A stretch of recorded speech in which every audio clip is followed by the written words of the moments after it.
The last thing I remember before the door slammed was my mother's voice. Cold, clipped, and final. "You're 16. You're old enough to survive." We were in southern Spain. My father had just driven away in the rental car, dust kicking up behind the tires. My parents had booked this vacation for our family reset, or so they claimed. But after 2 tense weeks of barely speaking and late-night whispers behind closed doors, I knew something was wrong. That morning, they took me to a local cafe under the pretense of breakfast. I noticed they hadn't brought their passports. My father looked like he was going to be sick. My mother just seemed done. They didn't cry. They didn't hug me. They handed me a worn envelope with 500 euros, a copy of my passport, and a note with an address of a youth hostel in Malaga. No phone, no contact information, nothing. "We can't do this anymore," my mother said. "We've given you everything we had. You'll figure it out. You always do." Then they left, just like that. I remember walking the streets of Malaga for hours that day. At first, I thought it was a mistake, a test, something. I waited by the cafe until night fell, but they never came back. I didn't speak Spanish. I didn't have a working phone, but I had fear, and that turned into clarity fast. I made it to the youth hostel, holding back tears as I begged for a place to sleep. The woman behind the desk, Marina, saw the panic in my face and gave me a cot for the night. The next few months were a blur of working under the table at tourist bars, cleaning rooms, and learning how to live invisible. I met others, people who slipped through the cracks like I did. And somehow, I survived. 12 years have passed since that morning. I never heard from my parents again. Not for my 17th birthday. Not when I was sick for 2 months with pneumonia. Not even when I sent a letter to our old address in Ohio just to say I was alive. But 3 weeks ago, I got an alert from a real estate listing I set years ago out of morbid curiosity. My childhood home, the same one where I had scraped my knees and learned to ride a bike, was up for sale. I didn't hesitate. Today, I bought it. I didn't buy the house with the intention of revenge. At least that's what I told myself. The truth was messier. I bought it because I could. Because I'd worked 12-hour days for years, scrubbing toilets in beach hostels, bartending until sunrise, even translating tour guides once I learned enough Spanish to pass as local. I took every humiliating job, every setback, every hunger pang, and I turned it into something solid. I opened my own cafe in Seville when I was 23. It's still running, managed now by a woman named B, who's more like a sister than a colleague. I left Spain a month ago with quiet goodbyes and a full bank account. The house was cheaper than I expected. Bad foundation, years of neglect. The lawn was overgrown, the front steps cracked. But I didn't care. Every damaged corner felt like a mirror. I signed the papers under a different name, a legal one I'd adopted 5 years earlier when I became a Spanish citizen. No red flags. No one asked questions. It took less than 2 weeks for word to get out. A neighbor must have recognized the moving van, or maybe someone tipped them off. I got the first letter in a pale blue envelope with no return address. It was my mother's handwriting, shaky but unmistakable. "We heard someone bought the house. Is it you? If it is, we'd like to talk." I didn't answer. 2 days later, a second letter arrived, this time from my father. The words were neater, more restrained, almost rehearsed. "We understand if you hate us, but please let us see you, even once. We've made mistakes. We want to explain." Explain? 12 years of silence. And now they want to explain? I didn't throw the letters away. I read them each night like prayers I didn't believe in. Then I put them in a drawer. The third letter came with a phone number. "Please, one call. That's all we ask." I stared at it for hours. My hands trembled when I finally picked up the phone, not to call, but to hold it close, as if by proximity alone I could hear their voices and measure how much they'd changed. But I didn't dial. Not yet. Instead, I opened the door to the living room, let the musty air hit my face, and started ripping out the old carpet with my bare hands. The nails cut my fingers, the dust choked my lungs, but I didn't stop. It was my house now, my ruin to rebuild. Outside, across the street, I saw someone standing by a silver sedan, watching. They didn't approach, but they didn't leave either. The silver sedan returned the next morning. Same spot, same driver. Older man, gray hair, stiff posture, sunglasses even though the sky was overcast. I didn't need a closer look to know who it was. My father never did know how to wait patiently. Even from 100 feet away, I could tell he was trying to convince himself he had the right to be there. Maybe he thought parking across the street was less intrusive. It wasn't. I didn't go outside. I let him sit. I wanted him to feel what I had felt that day at 16, abandoned, alone, ignored. Hours passed. I stripped the kitchen wallpaper and started sanding cabinets. He stayed in the car, engine running. By mid-afternoon, he left. That evening, I opened the third letter again, the one with his number. I didn't call. Instead, I Googled them. Their address was a rented townhouse 2 counties over. No jobs listed. A few complaints filed under their names. Debt collectors, HOA violations, unpaid utilities. The people who had left me in another country with 500 euros now couldn't afford their own plumbing. A small, bitter part of me almost smiled. I spent the next 2 days renovating. No sign of the sedan. On the third day, a knock came at the door. It wasn't my father. It was a woman, maybe mid-60s, short dark hair, wide eyes, the type of face that aged with kindness. She introduced herself as Linda Pierce, my parents' former neighbor from down the road. "I don't mean to intrude," she said. I heard you moved in. I wasn't sure if it was really you." I said nothing. "They've been asking about you," she continued, voice softer now. "They've changed. A lot happened after you disappeared. I don't know if they told you." "They didn't tell me anything," I said flatly. She hesitated. "They never forgave themselves. Not really. Your mother, she used to sit on the porch every evening for years, just waiting." I swallowed something sharp. "I think they thought you'd come back eventually." "Well, I didn't." Linda nodded. "I know, and they know too. But I think part of them hoped. Even now." Before she left, she reached into her purse and handed me an envelope. "This isn't from them. It's from me, just in case you want to know what they were like. Before." She walked away before I could ask what she meant. I didn't open the envelope. Not yet. That night, I stood in the empty bedroom I had once called mine. The wallpaper still had faint outlines of the stars I'd stuck to the ceiling as a child. The bed was gone. The silence was heavier than anything I'd carried in Spain. Across the street, the silver sedan returned. This time, I opened the door and stepped outside. I walked slowly toward the sidewalk, each step rehearsed, though my heart beat wild and uneven. The car door opened before I got there. He stood, taller than I remembered, but thinner, more brittle around the edges. His gray hair was neatly combed, his slacks pressed like he thought this meeting required formality, but his hands were trembling. "Hi," he said. I didn't answer. I watched his mouth open and close, searching for words that wouldn't sound rehearsed. Eventually, he settled on. "You look healthy." It was such an odd thing to say, it made me blink. Healthy? After 12 years? After Spain? After pneumonia in a broken-down hostel bed? After sleeping behind restaurants just to survive? I didn't respond. I didn't owe him warmth. "I didn't think you'd come out," he said, voice softer now. "I didn't come out for you." That shut him up. Good. He tried again. We thought you'd be safer there." "In Spain?" I snapped. He winced. "You were 16, smart, resourceful. We thought maybe that would be better than—" He trailed off. "Then what? Than staying with them? Than poverty? Than whatever mess they'd made here?"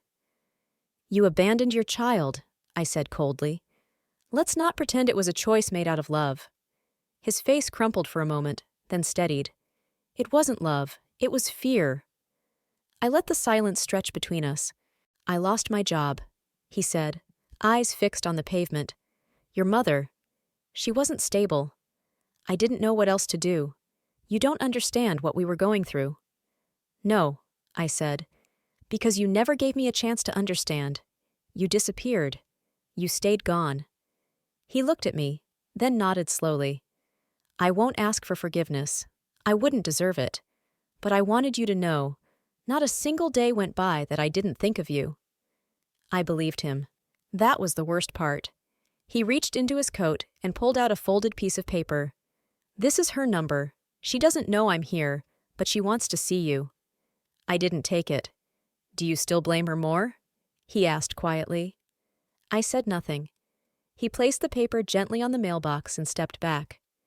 We were weak people. That doesn't excuse anything, but I'm glad you're standing here. I hope that means something.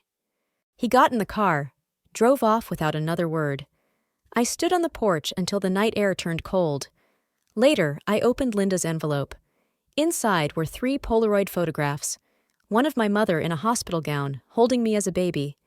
One of a birthday party, maybe age 5, where both my parents looked genuinely happy. The third was from just before they left me. A family photo in Malaga, forced smiles. My mother's hand on my shoulder. Her grip looked tight. I flipped the photo over. In my mother's handwriting. I wanted to be better than my mother.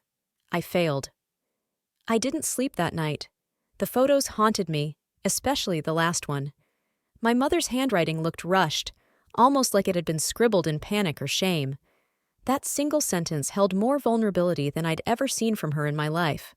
Still, it didn't change the facts. She left me. The next morning, I called the number my father left. I hung up the first time, the second. By the third, I pressed call and didn't give myself a chance to back out. She answered on the 4th ring. Hello? Her voice was smaller than I remembered. Not as sharp, not as cold, almost cautious. It's me, I said. Silence. Then a quiet inhale. I didn't think you'd ever...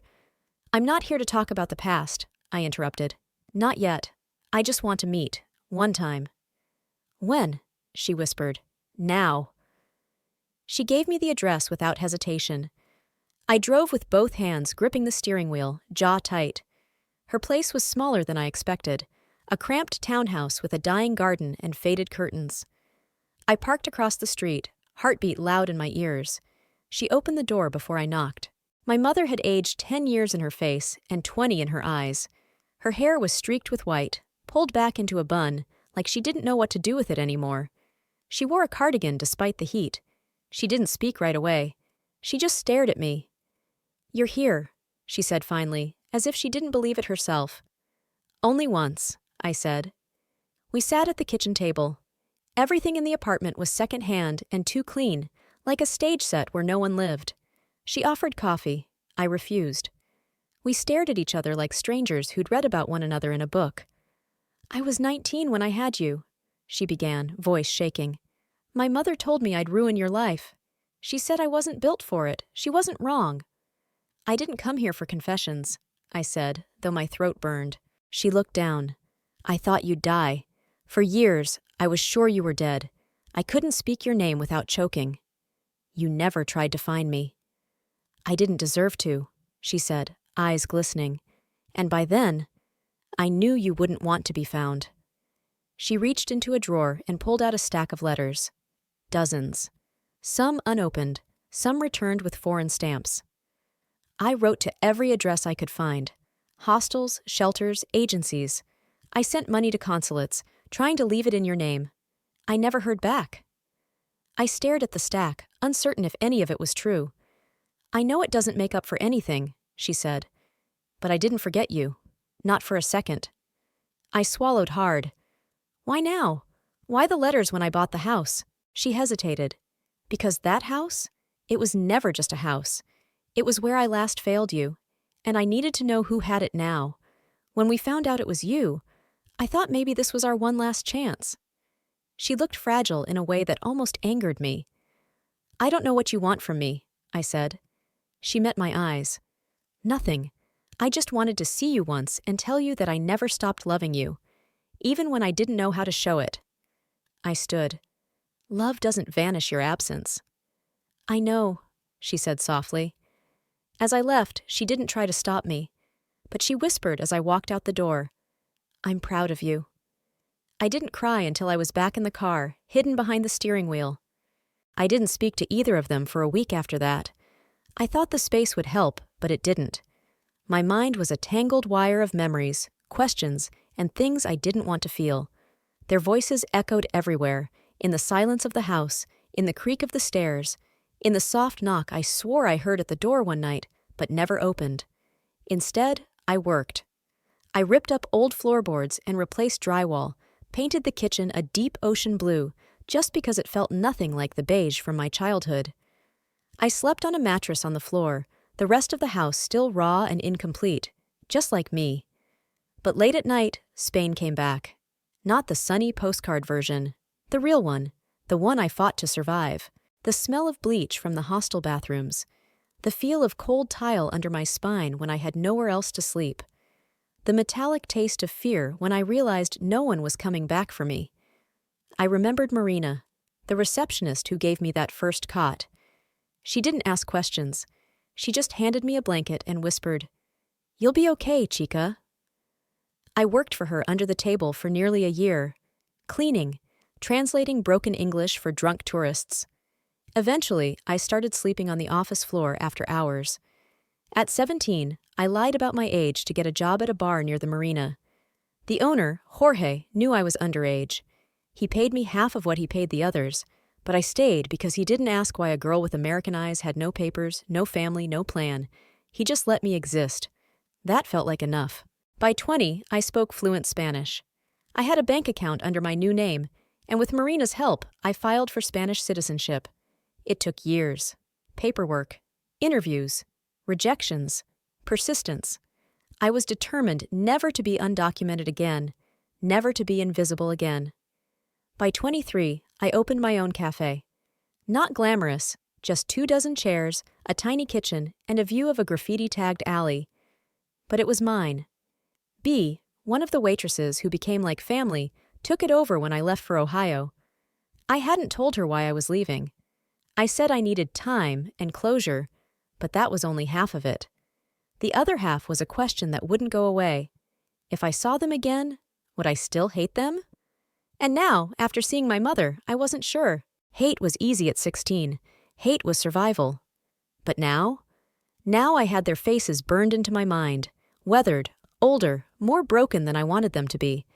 And I hated them for that too, for not even having the decency to remain monstrous. On the 8th day, there was a note slipped under my door. No envelope. I know I wasn't strong enough for you, but if you're willing, I'd like to try and tell you everything.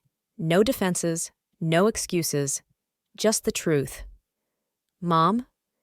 I folded the note carefully and set it beside the stack of old photos. I didn't know yet if I wanted the truth, but I knew I wanted to hear it. I arrived at her apartment unannounced the next evening. She opened the door without surprise, as if she'd been expecting me. The living room looked the same. Small, carefully kept, too quiet. She offered me tea. I declined. "I want you to talk," I said. "Start where it hurts." She didn't flinch. "All right." She sat at the edge of the couch, hands folded tightly in her lap. She didn't look at me. "I was 17 when I met your father," she said. "I had already dropped out of school. My mother used to say I was born broken. She meant it."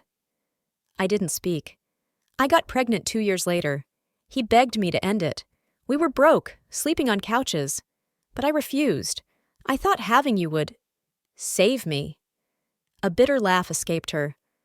"That's not your burden, but I made it yours." She paused, eyes glossy but dry. "We tried. We really did. There were good years, or at least good days. But we were always running behind. Money, jobs, emotions. Your father started disappearing for days at a time. I shut down. I had screaming fits. I'd cry in the closet while you played in the next room." I stared at her, trying to match this woman with the memory of the woman who left me on a street corner. She continued. "When you were 15, we were evicted. We bounced between cheap motels and distant relatives. That trip to Spain? It wasn't a vacation. It was desperation. One of your father's clients had offered a deal, some property scam he thought might fix everything." "But you brought me," I said. "To leave me?" Her mouth tightened. "No, we didn't go there planning to leave you." I swear. But we were collapsing. And the final blow came when that deal fell through. We had nothing left.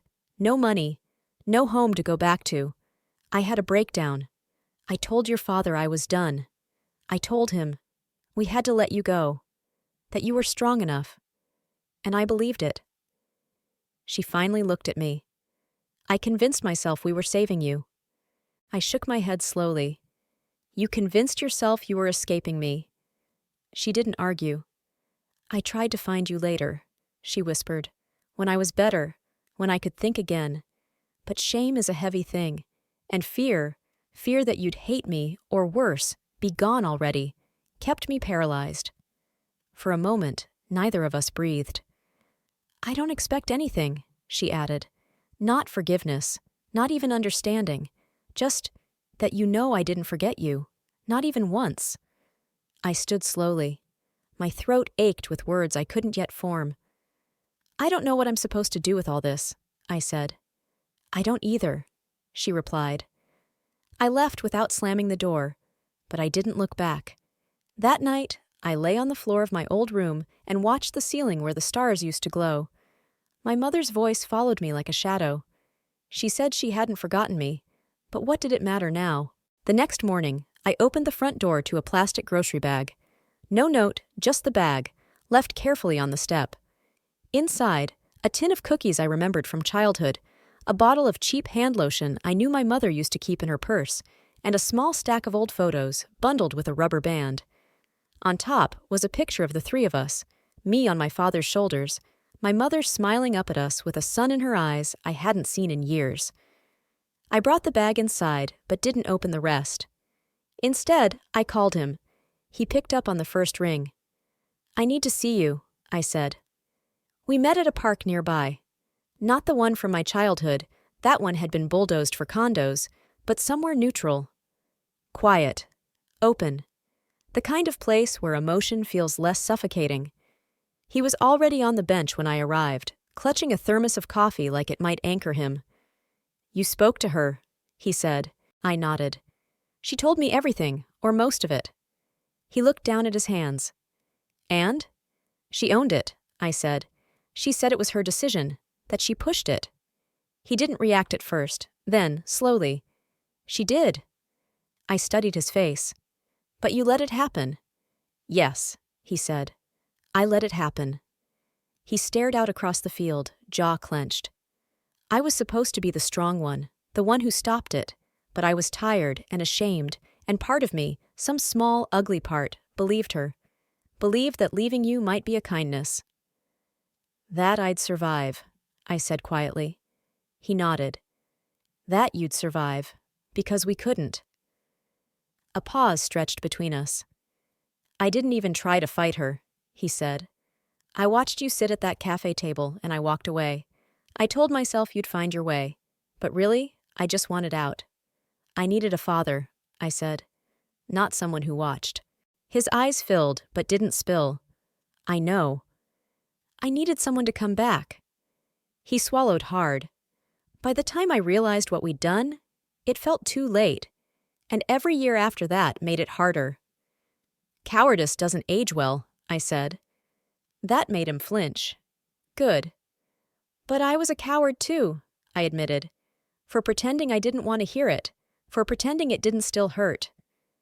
He looked up at me. I don't expect you to come back.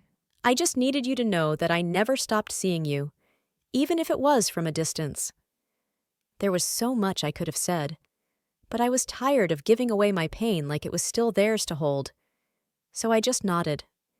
We sat in silence for a long time, the breeze moving through the trees like something ancient and tired. Before we left, he handed me something.